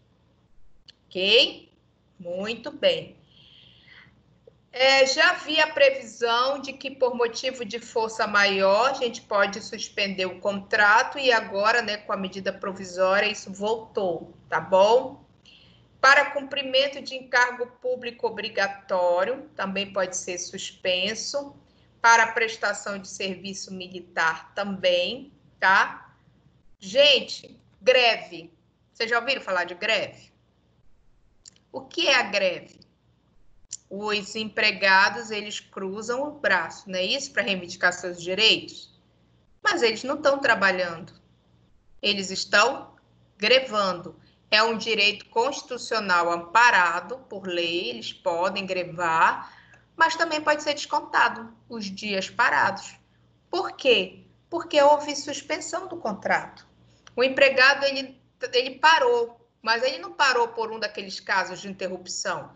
Ele parou para reivindicar. Então, os dias parados, eles podem ser, sim, descontados, tá bom? Por isso que os senhores, não sei se reparam quando tem greve de algum setor que chama a atenção, principalmente de motorista de ônibus, né? Vocês já viram? De bancário e tudo mais, que uma das negociações do período de greve é o quê? Que não sejam descontados os dias parados. Faz parte, desculpem, da negociação das tratativas. Por quê? Porque greve é suspensão do contrato de trabalho, tá? Cargo público não obrigatório, eleição para cargo de direção sindical. Gente, dirigentes sindicais, tá? Eles também podem ter o seu contrato suspenso, tá? Por o período que necessitar, no caso dos diretores, bom? Aqueles que têm estabilidade. Então, eles podem ter o contrato suspenso para poder exercer suas funções sindicais, tá? Também sociedade anônima, diretor de sociedade anônima pode ter seu contrato suspenso de empregado enquanto ele for diretor de sociedade anônima, tá? Agora, gente, também pode ser dada uma licença não remunerada a pedido do empregado, para que ele venha resolver motivos particulares. Deve ser bilateral. O que é isso, gente?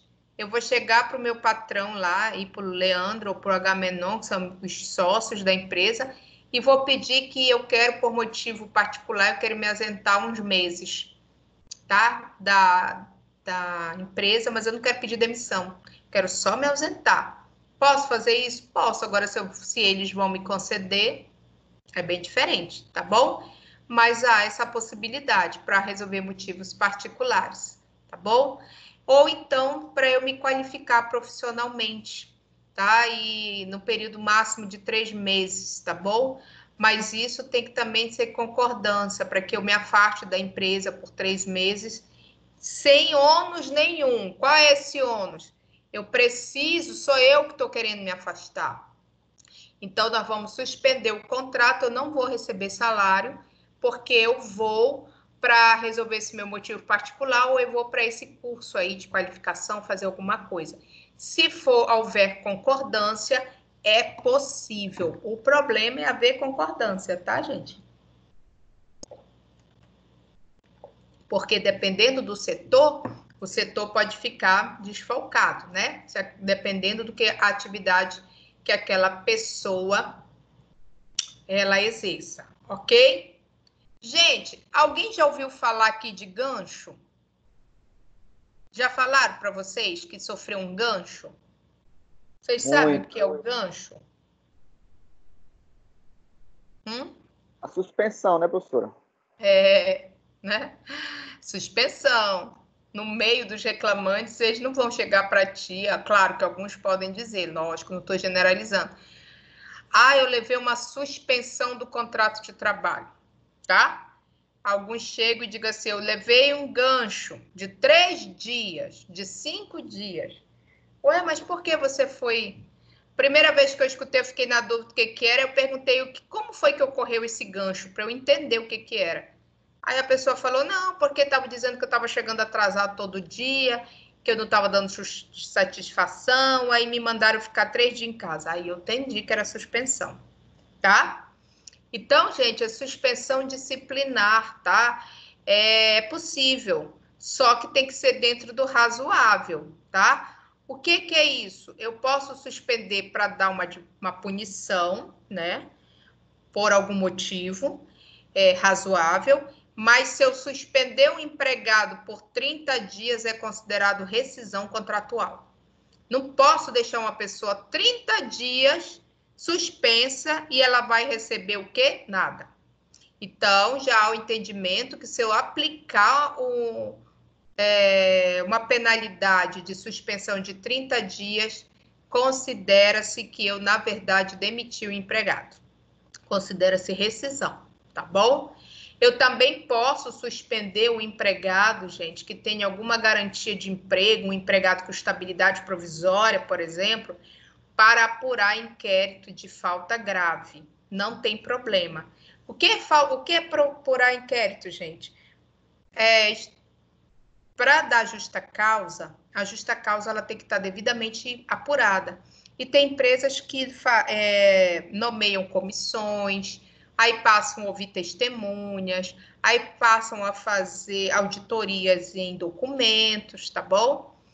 E por esse motivo, durante esse período, essa semana, né, geralmente é uma semana que isso leva, que está se fazendo uma auditoria, que está se ouvindo as testemunhas, que está se indo atrás dos fatos para comprovar a falta grave, a presença daquela pessoa, ela pode impedir os trabalhos ou inibir as pessoas de falarem, vamos dizer assim.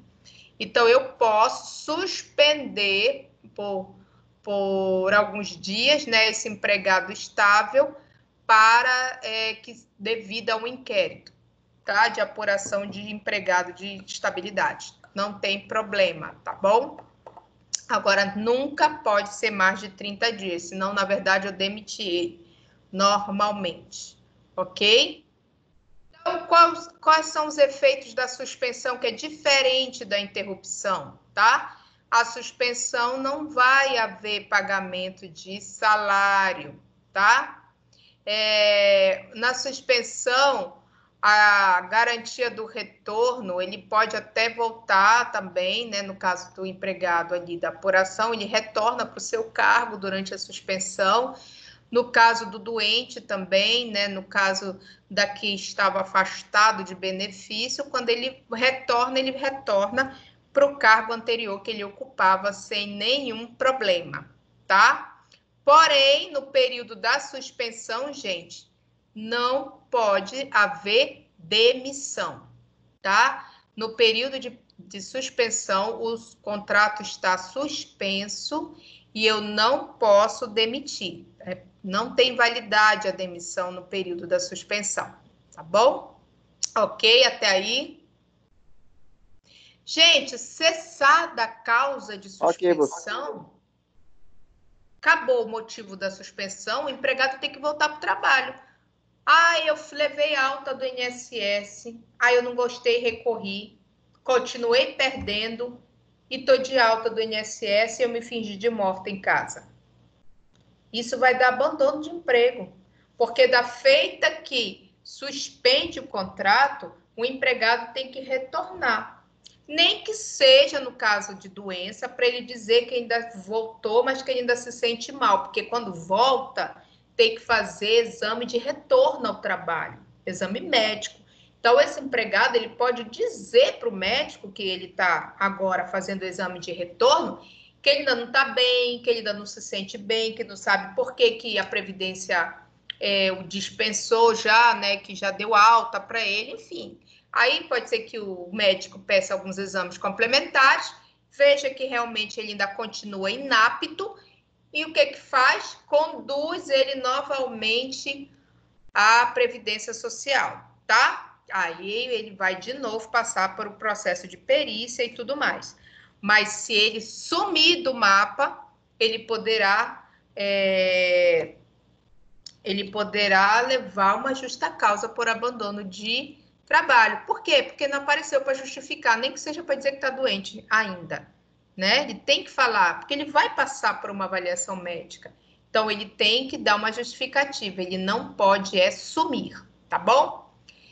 Gente, empresas com mais de 100 funcionários, eles são obrigados a ter pessoas, né, com necessidades especiais, né, ou como já foi falado, portadores de deficiência, né, ou com deficiência, enfim, já mudou várias vezes a nomenclatura, tá?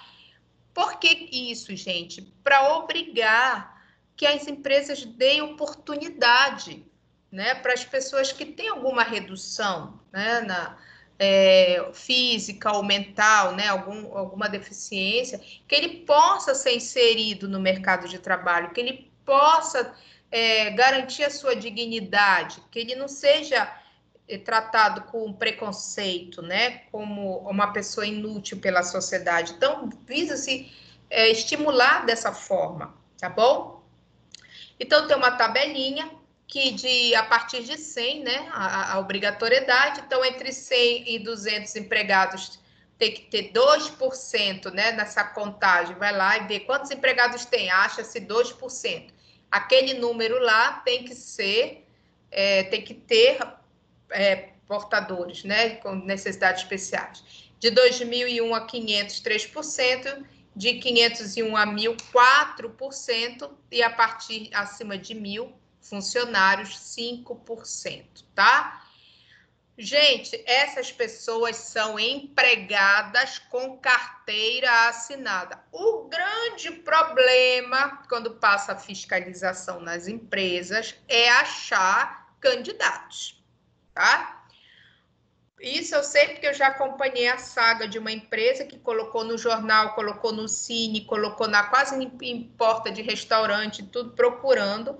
Havia vaga, eram 3 vagas a serem preenchidas e não encontravam as pessoas. Primeiro, algumas não sabem que muitas das empresas elas oferecem, porque elas precisam, até mesmo por causa da fiscalização lá no Cine, e muitas que se enquadram nesse requisito, elas já recebem um auxílio da Previdência. Para elas terem a carteira assinada, elas vão deixar de receber esse auxílio da Previdência. Então, como elas vão deixar de receber esse auxílio da Previdência, muitas não querem, tá? Eu me lembro que eu estava ajudando também esse cliente, essa empresa, todo mundo que eu via que se enquadrava mais ou menos, que poderia ser considerado, né, dentro dessa categoria, eu perguntava, mas muitos me perguntavam, assim, que eu encontrava pela rua e tal, mas tem que assinar carteira? Eu dizia, sim, é emprego, é carteira de trabalho assinada. Ah, então eu não posso, porque senão vou perder o meu aposento, né, como eles chamam, tá? Mas aí tinham pessoas que depois apareceram que não queriam ainda pleitear nenhuma forma de benefício, queriam trabalhar, a oportunidade de aprender e de exercer uma profissão. E aí, graças a Deus, deu tudo certo. Mas no primeiro momento foi uma luta para poder contratar, tá bom? Mas é obrigatório, tá, gente? pode ter um contrato de trabalho com alguém que está aposentado? O que vocês acham? Eu posso fazer um contrato de trabalho com uma pessoa que já é aposentada? Sim, pode, professor. Pode. Qualquer aposentado? Não. Isso mesmo, tá? Não é qualquer aposentado, é aquele que se aposentou naturalmente, por idade, lá com aqueles critérios da época. Porque, gente, pense uma coisa para mudar critério é previdência. Já fator de não sei o que, vai em cima e vai embaixo. É uma loucura, né? Eu acho que até eu já estou me incluindo, porque eu acho que eu não vou conseguir me aposentar com menos de 100 anos.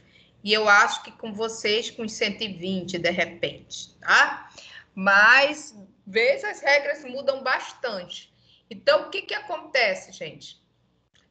Eu posso ter contratação de aposentado que se aposentou de forma normal, sem nenhum problema. Ele se aposentou pela idade, pelo critério todo estabelecido na Previdência na época que ele se aposentou. Agora, se for aposentado por invalidez, primeiro, que se ele for aposentado por invalidez, se ele for contratado, ele vai perder a aposentadoria dele por invalidez. E dependendo da situação, se ficar comprovado que não era bem uma invalidez, ele ainda pode vir a responder, né? Dependendo da função que ele assuma, tá? Então, se o empregado também ele se aposenta dentro da normalidade e ele é empregado dessa empresa, tá? O que acontece? Pode haver a rescisão dele normal, gente, porque ele não está se aposentando por invalidez, não é uma suspensão contratual, pode ser feita a rescisão contratual dele tranquilo, tá? Não tem problema. Ou ele pode continuar trabalhando também, tá? Não tem problema nenhum. Ou pode dar uma rescisão contratual dele, depois ele volta, né, a trabalhar, ele pode ser recontratado, também não tem problema, tá? Não tem problema. Agora... Professor, eu tenho uma pergunta, antes da senhora mudar de assunto, de tema. É quanto à aposentadoria especial, de pessoas que trabalham em áreas insalubres, áreas periculosas, se elas podem voltar a trabalhar... se elas podem voltar a trabalhar nessa mesma área da mesma empresa. Pois é, o que acontece, tá? Se ele se aposentou mesmo com tempo menor, ele se aposentou dentro das regras legais. Só que ao invés de ele ter que ter tantos anos de contribuição ou de trabalho junto à regra geral, dele é menos porque tem aquelas regras das atividades especiais que algumas até mudaram, né? Mas, por exemplo, de professor, que é 25 anos e por aí vai, né? Que tinha algumas regras principalmente lugares considerados insalubres e tudo mais. Ele se aposentou normal, tá bom? Quando ele se aposenta, ele pode, se extingue o contrato dele, tranquilo, ele recebe, né? Entende, inclusive, que a multa dos 40% do FGTS não é devido se ele está rescindindo o contrato porque ele se aposentou, porque ele não está sendo demitido, ele se aposentou, tranquilo? Mas se ele resolver voltar a trabalhar, eu fiquei estressado, aposentado. Se eu resolver voltar a trabalhar, eu posso voltar a trabalhar de novo, não tem problema. Só que vai continuar pagando também, contribuindo para o INSS. Não é porque ele está aposentado que ele não vai contribuir igual como todo e qualquer empregado, vai sim. E ele pode, inclusive, trabalhar na mesma área, não tem problema não, porque ele não foi aposentado por invalidez. Entendeu? Agora, se ele for por invalidez, ele não pode voltar a trabalhar de jeito nenhum. Conheço aí uns casos dos Estados Unidos que o povo está aposentado por invalidez e está trabalhando. Agora, é claro, sem carteira assinada, né? Entende? Porque se trabalhar com carteira assinada, cadê a invalidez? Entende? Então, ele pode trabalhar normal, porque ele não foi inválido. Foi o tempo que foi menor, por causa dos requisitos. Mas ele pode depois voltar ao mercado de trabalho, sem nenhum problema. Só que aí ele tem direito a tudo da CLT. Inclusive, quando ele for demitido, esse outro contrato, que ele resolver ser empregado, ele vai ter direito ao FGTS, a multa, desculpe. Por que ele vai ter direito à multa? Porque lá naquele contrato que se extinguiu porque ele se aposentou, ele não foi demitido, ele se aposentou. Mas nesse outro contrato, quando ele voltou a trabalhar, não, ele já é aposentado. Você já está contratando uma pessoa que você sabe que ela é aposentada. Então, a aposentadoria, ela não é motivo da rescisão. Você está demitido depois porque está querendo reduzir quadro, enfim, tá bom? E aí vai ter direito a todas as verbas trabalhistas, tranquilo, tá? Tanto as verbas salariais como verbas rescisórias, ok? Ok, professor, obrigado. Beleza, tranquilo, vamos ver o que temos mais aqui.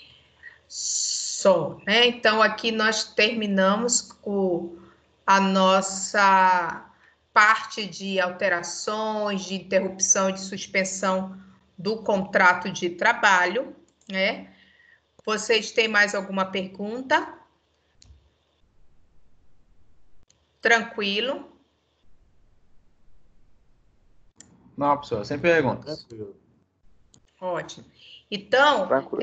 lá no final da nossa unidade, que fala sobre suspensão, deixa eu ver se está com ele aqui. Tem um exercíciozinho, deixa eu ver se eu estou com ele aberto aqui, que vocês podem estar fazendo. Deixa eu ver aqui. Olha, eu deixei para vocês, a gente pode estar discutindo sobre alteração do contrato de trabalho, tá? O que é incorreto afirmar, tá? Prestem muita atenção em prova, gente. Eu estou falando isso de modo geral, né? Já pensando, a gente fala em prova, mas pensando já na OAB. Sempre com essa questão de incorreto, o que é correto, o que é que eu não posso, o que é incorreto afirmar, ou seja, o que é que eu não posso dizer que é verdadeiro, né? Aí aqui também, em relação à suspensão e à interrupção do contrato de trabalho, vocês vão rever todo esse nosso material, aí vocês vão ver essas questões e nós vamos discutir na próxima aula. Trouxe também aqui uma prova do TRT da 12ª região, né? Tá? E vocês podem também, esse aqui, apesar de ser de 2016, mas ainda está dentro do princípio da continuidade da relação de emprego. Então, é só mesmo questões simples para fixar os conhecimentos, porque aí fica mais fácil, você vai lendo e vai revendo o que nós falamos, tá? Então, gente, de certa forma, a interrupção, ela é fácil também, porque você começa a lembrar do seu dia a dia daquilo que são consideradas faltas justificadas, né? Então, lembrando sempre, gente, pode ser estendido. Agora, nós estamos no momento que já foi dito, já tem aí nas medidas provisórias, o quê? Que se o empregado liga dizendo que ele está com alguns sintomas e que pode ser, inclusive, o COVID, ele nem precisa pegar atestado, você já tem que deixar ele em casa. Até mesmo, gente, porque eu vi uma discussão numa live, que eu venho assistindo essas lives ligadas a questões trabalhistas, contratuais, enfim, né? Tem muitos estudos interessantes aí rolando pela internet, de discussões do momento, de que levantaram a seguinte tese, de que se o empregador não tomar os devidos cuidados, como dizem os decretos, como, por exemplo, a questão da luva, a questão da máscara, dos EPIs, dependendo da atividade, de trazer a questão do distanciamento, né? Então, se isso tudo não for verificado, e se ele ainda deixar que um funcionário que esteja com Covid fique trabalhando no mesmo ambiente de outros, e se esses outros pegarem esse vírus, ele poderá, o empregador, ser responsabilizado, porque não tomou os cuidados, porque o empregado ficou doente no seu local de trabalho, que é preciso, tá? Manter o meio ambiente de trabalho sadio. Entendem? Então, o que acontece? Então, hoje, o que é no normal, gente? Na prática, o empregado liga, fica muito ao critério do empregador. Por exemplo, né, se o Gerson liga para mim, eu conheço o Gerson não me dá trabalho, o Gerson é tranquilo. Ele me liga e diz que está com dor de dente, que vai tomar um remédio, mas que não sabe se vai conseguir um dentista, e eu considerar justificada a falta dele, mesmo sem atestado, tranquilo, eu sou empregadora. Mas tem empresas que têm algumas normas que você tem que, nem que seja no posto de saúde, pegar o atestado, para provar que você não tinha condições de trabalhar naquele dia, ou nesse dia, no outro, tá?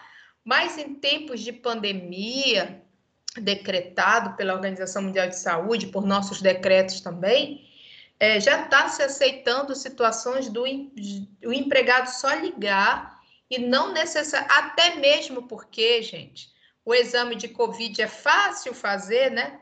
Facinho, facinho, não demora nada, você consegue com uma rapidez maravilhosa, né? Tem uns que estão fazendo, está saindo o exame de Covid depois de morto, não é isso que a gente tem acompanhado? Então, o que acontece? Não tem como exigir agora. Então, é melhor que o empregador deixe esse funcionário em casa, tá? Do que, já que se ele tiver com as atividades dele funcionando, do que ele se arrisque a fim responder futuramente. Porque, gente, vocês já imaginaram para pensar quantas ações trabalhistas podem vir depois desse Covid? Dessas coisas de estar saindo uma medida provisória aqui, um decreto ali, não sei o que ali, para lá e vai para cá e vem para cá, de discussões, creio que nós vamos ver algumas aí pela frente. Não sei se esse ano ainda, mas ano que vem, com certeza, ainda ligado com esse período da pandemia, né? Então, hoje, você tem que ter cuidado com essa questão da interrupção do contrato de trabalho. O que nós estamos vendo também? Que tem empregadores que estão suspendendo o contrato de trabalho, não daqueles motivos que nós vimos, mas já tinha na CLT força maior, mas agora respaldado pela medida provisória, para que o empregado ele possa ficar em casa de isolamento social para evitar a propagação do vírus. E até mesmo porque o empregador, com as portas fechadas, sem vender e sem prestar os seus serviços, ele não tem capital suficiente para manter os empregados. Então, essa tentativa de garantir os empregos é isso, né? Por isso que está sendo feita essa suspensão também de contrato de trabalho. Por isso que o empregado não recebe do seu empregador, porque o contrato vai ficar suspenso. Ele vai receber da Previdência Social, né? No caso que está pagando do governo federal essa ajuda, tá bom? No caso dos empregados, ainda tem aquele caso dos auxílios dos autônomos e dos trabalhadores em geral. Ok, a OAB também está pensando em lançar um auxílio, viu? Da nossa classe, para o advogado que esteja em situação difícil. Eu não sei como eles vão fazer, eu sei que a nossa anuidade, ela não é barata, mas, né, tem muitos inscritos para ficar mantendo um auxílio. Salvo me engano, vai ser de R$300, tá? Mas, para quem não está ganhando nada, esteja numa situação difícil, né, é melhor do que nada. Mas vamos aguardar, né, gente? Tá bom, amados? Mais alguma dúvida? Da minha parte, não, professor.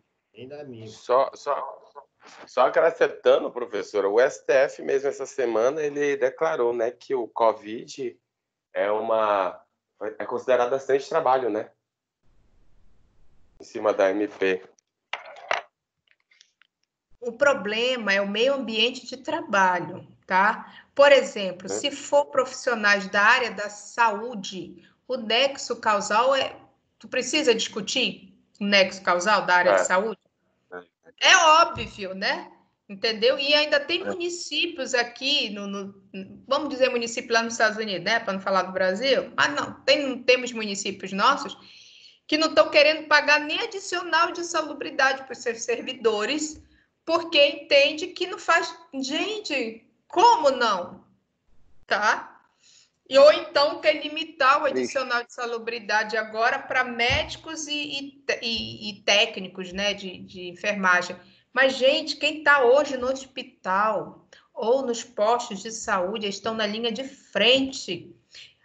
O pessoal, desde o pessoal da limpeza, porque principalmente, né, o pessoal da limpeza não diz que a gente tem que estar toda hora limpando a nossa casa, o local de trabalho com gel, com álcool em gel, com tudo, para evitar o contágio, né? Então, está uma discussão muito grande dentro do serviço público em relação ao adicional de salubridade, né? Muitas ações aí estão sendo movidas, enfim, discussões e conversas, né, com as prefeituras. Mas se for movido pela CLT, o profissional de saúde, ele está, sim, realmente, ele está com contato direto com o vírus. Aí o nexo causal, ele é fácil realmente de você visualizar. Agora, Cleison, pensa comigo, que a tua mãe também é empresária, né? Aí você adota todo o cuidado, você compra luva, o que for, álcool em gel, vamos dizer que você esteja numa atividade que é considerada essencial, que pode funcionar com as restrições devidas, mas pode funcionar. Aí você tem o maior cuidado como empregador, ninguém está nem tossindo, nem tendo febre, vamos dizer que você comprou até aquele medidor de temperatura que é só encosta na testa, né, com raio e tal, você fez tudo isso, você teve esse gasto. E diz para os seus funcionários, olha, se vocês tiverem qualquer dor de cabeça, me avisa, não precisa nem vir trabalhar. Apesar de tudo isso, tem uma pessoa que nem sabe que está com Covid, porque vocês já viram 300 reportagens de que muitas das vezes é assintomático, a pessoa não tem nem dor de cabeça, né? Só lá na frente que pode ser que tenha alguma coisa, mas alguns não têm, é um mistério que muitos não têm nada, mas estão transmitindo, podem transmitir. Aí, esse teu funcionário vai estar, porque ele resolveu pegar um vento, ele caminhar lá na orla, que estava assim um tempo atrás, né? Ou ele foi num aniversário inocente de um familiar dele, que só foram 10 pessoas. Ele foi lá para esse aniversário, como a gente está vendo pelas fotos no Facebook, que o povo está fazendo festa e botando no Facebook, nem que seja com 10 pessoas, mas se não é mais pessoa da sua casa, mesmo da sua família, ela está vindo da rua, né? E aí essa pessoa pega num evento desse, num aniversário dentro de casa, ou numa simples caminhada, pegou e passou para os teus outros funcionários sem nem tu saber, nem ele sabia que ele estava com Covid. E aí? Tu tá me entendendo qual é a discussão? Entendi. Como realmente você vai provar esse nexo? É diferente de um acidente de trabalho, que aí, quando tem um acidente de trabalho, das duas ou uma. Ou você diz realmente, vamos lá ver o que a gente vai fazer, ou então você pode discutir, não, o empregado se acidentou porque ele descumpriu as normas internas de segurança, porque o treinamento que ele fez, que está aqui os documentos, dizia que ele só podia limpar a máquina, por exemplo, né, exposição, depois devidamente desligado na chave toda lá, o disjuntor, não sei o que, e ele foi limpar a máquina com o disjuntor ligado, com não sei o que ligado, ele não seguiu os padrões. Aí você vai discutir pela questão da indenização, tá? Porque o acidente teve, então o acidente é um fato incontroverso. Agora, de quem é a culpa, você pode tentar argumentar, né? Mas no caso de pandemia, mano, me diz como é que vai ser com esse povo tudo indo para aniversário e forró. Me disseram que tem uns lugares aqui que até forró tá tendo. Entende? Aí fica difícil. Será que esse teu empregado não foi pro forró, pegou o Covid lá e depois vai dizer que pegou dentro da tua empresa? Mesmo tu tendo banhado todo mundo de álcool em gel todo dia? É muito complicado. Assim, eu não estou defendendo nenhum lado nem o outro, gente, mas é difícil num vírus desse que ninguém sabe direito nem como se comporta. Olha, não quero aterrorizar ninguém não, tá? Porque a gente está na discussão de meio ambiente do trabalho. Mas eu não sei se foi em Minas que encontraram o vírus do Covid na água. Entende? Lá na parte do esgoto. Aí não sabem se de repente for fazer uma amostragem, né, para ver, porque eles sempre fazem essas medições, e acharam dessa vez, ó, quem estava lá, o Covid. Bonitinho na água. E professora, E aí? Eu estava vendo no Terra que encontraram o Covid na China, no esperma do homem. No quê? No esperma. Mas aí passa mesmo, né? Aí não tem jeito, não, né? Mas eu tô dizendo assim, mas aí vai ter que ter um contato, né? Não tem jeito, né? Então, na verdade, tá difícil, né? Até para quem é casado, se o outro pegar o Covid, o outro certamente tem. Eu não sei como é que tá dando exame de casal que mora junto, que tem todas essas situações aí que você acabou de falar, que dá positivo para um e negativo para outro. Será que tá certo esse exame? Difícil, né? Por isso que a recomendação é que se alguém da família, dentro de uma família, der positivo, tem que ficar todo mundo isolado de quarentena, porque mesmo dando negativo, pode ser que seja um falso negativo, como estão dizendo, e a pessoa esteja transmitindo. Mas tu, empregador, não sabe disso, você está tomando as medidas, você não sabe que lá na família dessa pessoa deu um positivo e ela não te contou. E aí? Depois, um outro empregado vai dizer que pegou Covid dentro da tua empresa. Pode até ter pego com esse outro funcionário, que tinha alguém na família com positivo. Mas será que pegou mesmo dentro da empresa? Será que foi atendendo um cliente mesmo que ele pegou? São questões hoje muito complexas, gente. Sem contar que a própria lei da Previdência Social, ela diz que não constitui caso considerado, né, de acidente de trabalho ou de doença ocupacional. Aí tem lá o que ela diz, e uma lá das previsões é endemias. As endemias não são consideradas acidente de trabalho nem doença ocupacional. Como é que uma pandemia pode ser? Então, são desafios para nós agora. Aí, por isso que eu digo para vocês que direito não é matemática, entendeu? O Gleison, se tiver que defender a empresa, ele vai pegar até estudo médico, se for o caso, tá? Para defender que não tem como afirmar o nexo. Mas se ele tiver para o lado do reclamante, ele vai para o lado do meio ambiente laboral, vai para o lado da responsabilidade do empregador, vai para o lado da responsabilidade objetiva do Código Civil, e aí ele vai embora para tentar provar o direito do reclamante de reparação. Entenderam como que estamos complexos hoje, tá? E aí, salve-se quem puder, né? Mas, enfim, vamos lá. Mais alguma dúvida, amados? Não. Não. Ótimo. Então, só que para a gravação.